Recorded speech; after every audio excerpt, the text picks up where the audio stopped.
Thank you so much for tuning in today. You're listening to The Daily, and I'm your host, Amy Carlin.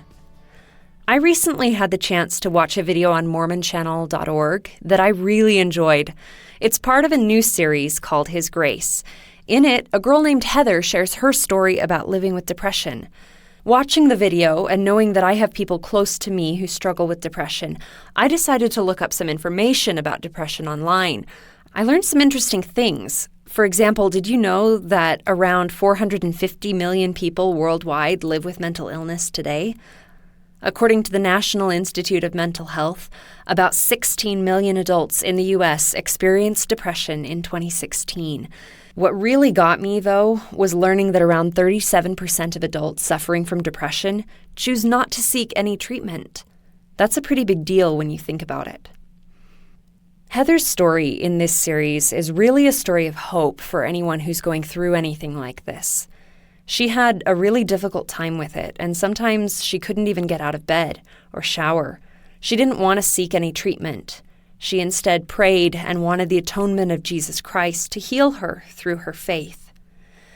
When she finally did choose to visit a doctor, Heather was still very reluctant to take any kind of medication. I want to share with you, in Heather's own words, how a prompting from the Spirit really helped her.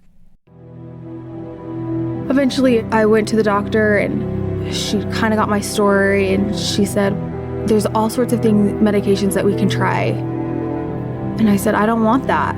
I told her I didn't want to be on anything. And she asked me why, what were my feelings? And I told her, I feel like the Savior should be able to take this away from me. I feel like my prayer should be answered, that I don't want this and that He should take it away. And she just looked me straight in the eye and she kind of got closer to me and she said, whoever said I'm not the answer to your prayer? And the Spirit penetrated my heart and just said, she's right. For a long time, Heather felt ashamed of her depression. She was embarrassed that she needed medication and counseling. But her prayer for help and healing was answered. She learned that even though her depression wouldn't just go away, treatment could help her to live her life and be herself. She's able to find joy in life now, even though she still sometimes has hard days. She finds peace in the Savior, and she has come to realize there is nothing for her to be ashamed of. I know lots of people close to me are struggling with depression, either openly or silently. I know they don't always feel strong, but I have so much respect for them and their strength as they face this challenge. Elder Jeffrey R. Holland specifically spoke about depression in one of his addresses a few years back. He said, "If you are the one afflicted or a caregiver to such, try not to be overwhelmed by the size of your task. Don't assume you can fix everything, but fix what you can. If those are only small victories, be grateful for them and be patient.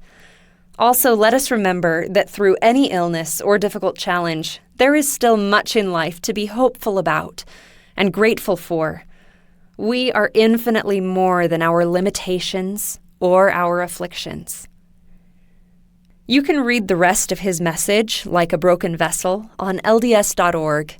If you or someone you love is struggling with mental health issues, you can also visit lds.org/mentalhealth to learn more. If you'd like to watch Heather's full story about living with depression, visit MormonChannel.org and look up the video series His Grace. Thank you again for listening today. The Daily is brought to you by The Church of Jesus Christ of Latter-day Saints.